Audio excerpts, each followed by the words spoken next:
Só que, no caso do Alexandre de Moraes, ele pega qualquer coisa que ele resolva classificar como crime contra o Estado Democrático de Direito e joga ali. Então, assim, não é uma prevenção real, séria, né? É uma prevenção artificial, né? Fabricada. Olá, é do Carvalho, melhor canal de corte do YouTube. Esse negócio do like e do repost faz toda a diferença, e você verificar se está inscrito no canal também, com o tal do sininho das notificações. Isso faz com que o YouTube mande para mais e mais pessoas, vejam se estão inscritos no canal.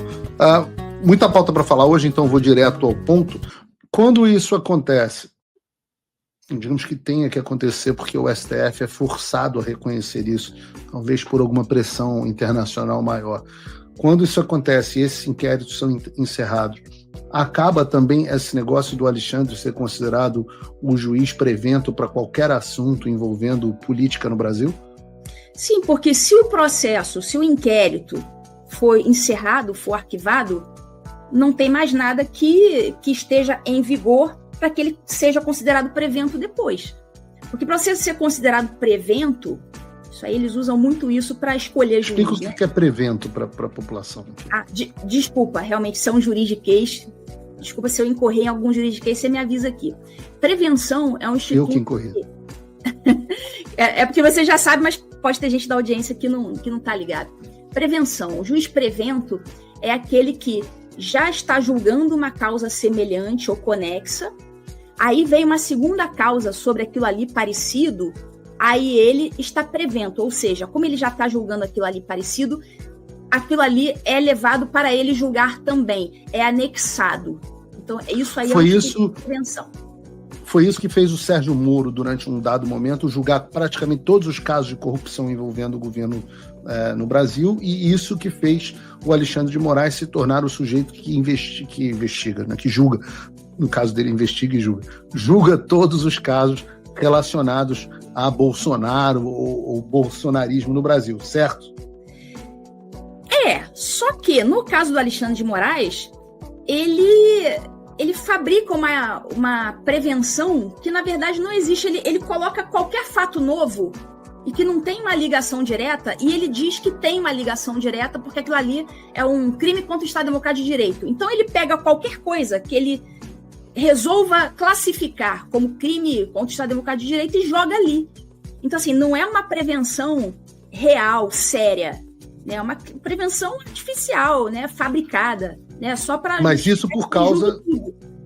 Isso começou com o inquérito das fake news. No momento em que esses inquéritos são encerrados, ele deixaria de ser prevento, portanto, essa aqui é a minha dúvida. Sim, se tudo isso acabar, aí não vai ter mais prevenção, porque não vai ter mais aquele inquérito, aquele procedimento inicial de relatoria dele. Então ele não vai poder alegar que ele já está julgando uma coisa, porque aquela coisa já caiu, já foi arquivada. Então, se não tiver mais nada, não vai ter mais nada que sustente essa prevenção. Só que, bom, em se tratando de ditadura, a prisão do Bolsonaro também, o que dava sustentação, caiu, e, no entanto, ele continua preso, né? Então, assim, eu estou explicando... Não, né? Claro, eu estou perguntando em tese. Caso a gente tenha um cenário maravilhoso, onde a providência haja e a gente tenha uma anistia, e o Congresso aprove, e essa anistia seja boa, e vá para o STF, o STF encerre o inquérito, encerre os inquéritos. Se quiserem abrir um novo inquérito contra o Bolsonaro, ou contra o Eduardo, ou contra o Paulo, por qualquer outra coisa, ele não vai automaticamente, como tem ido para a mão do Alexandre de Moraes. Tem que ter um novo sorteio e pode cair na mão de qualquer... Aí teria que ter um novo sorteio, porque os demais caíram. Interessante. Então, realmente, essa anistia nesses moldes, que a gente está chamando aqui de amplo, geral e restrito, ela não só encerra o problema para trás, como ela dificulta o problema para frente. Exatamente. Vai dificultar o problema para frente também. Acho que esse é o caminho, né? Não tem muita alternativa. Se fizer uma... E por outro lado, se fizer... algum dia que ele vai estar prevento para qualquer coisa no futuro que se apresente. Não, ele tem que estar em vigor. A causa que está julgando tem que estar em vigor. Se a causa caiu, aí caiu. Mas se faz essa anistia só para o 8 de janeiro, como as pessoas estão querendo, como algumas pessoas estão propondo, mesmo que seja uma anistia, caso envolva apenas o 8 de janeiro, nada impede que o Alexandre continue abrindo as suas patches infinitas e continuando a perseguição política livremente. Com certeza. Ele vai se sustentar no inquérito do fim do mundo, que é anterior, e vai continuar, né, praticando as suas arbitrariedades. Vai fingir que não é nem com ele. Ou seja, não resolve nada. Não. Vai resolver um problema imediato da prisão de quem está preso. Só que as arbitrariedades vão continuar, inclusive podendo surgir novas prisões. Então, eu acho que num primeiro momento não resolveria. E nem isso, e nem os presos. Né? A ASFAB fez uma pesquisa, você até divulgou no seu programa, nem os presos querem essa anistia meia-boca. Ainda que eles sejam imediatamente soltos. Porque eles sabem, eles entenderam o problema que é se ter uma anistia meia-boca. Sobre a questão para a gente se encaminhar aqui para o final, Lúcia, sobre a questão da elegibilidade, ela é automaticamente incluída em qualquer anistia? Ela pode ser incluída na anistia ou ela pode não ser incluída na anistia como uma questão negocial? Como é que funciona essa questão da elegibilidade? A gente está, obviamente, pensando aqui no caso concreto do presidente Bolsonaro, que além da perseguição política por esses fatos todos, tem questões administrativas eleitorais, 2 inelegibilidades no Tribunal Superior Eleitoral. Como é que funciona esse tipo de coisa? Fala, amigos do canal. Tá gostando desse vídeo? Então não esqueça de deixar o like, comente o quanto quiser e compartilhe com seus amigos e inimigos por um Brasil melhor e mais justo. Inscreva-se no canal e nos ajude a chegar a 1 milhão de inscritos. Não saia daí que o melhor desse vídeo ainda está por vir. Melhor canal de corte do YouTube. Então, a questão das inelegibilidades anteriores, isso não é algo, aliás, nada em lei da anistia é algo que vem automático. A lei da anistia, ela vai prever aquilo que aquele legislador, naquele momento histórico, resolver que vai colocar lá.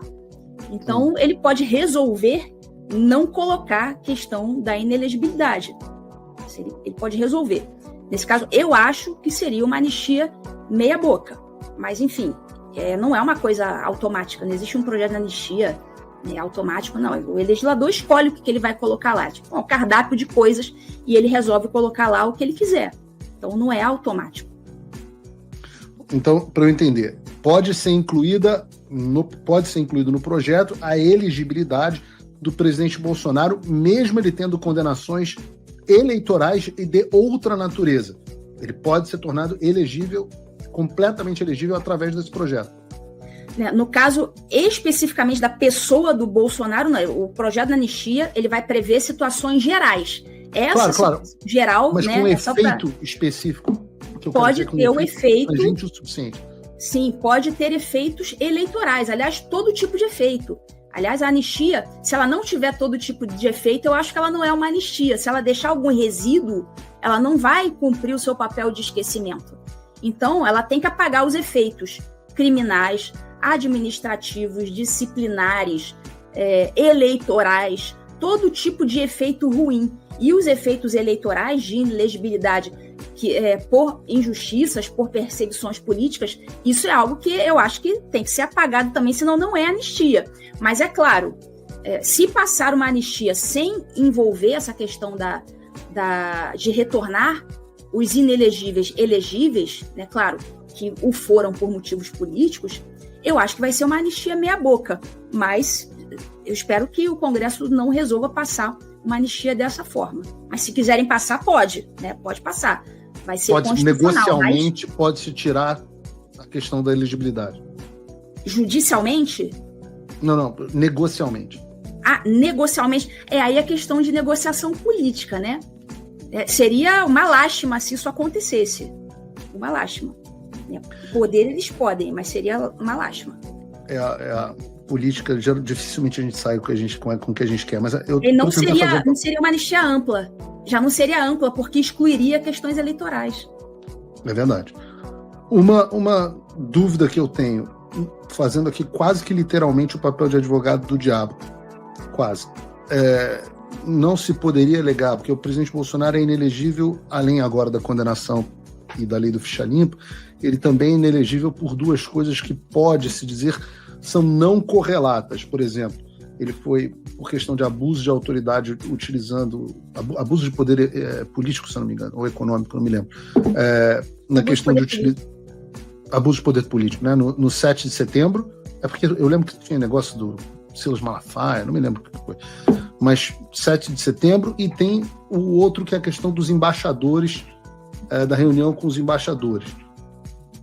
Dá para se dizer que isso não seria correlato aos fatos tratados no projeto de anistia, e, portanto, ele continuaria inelegível?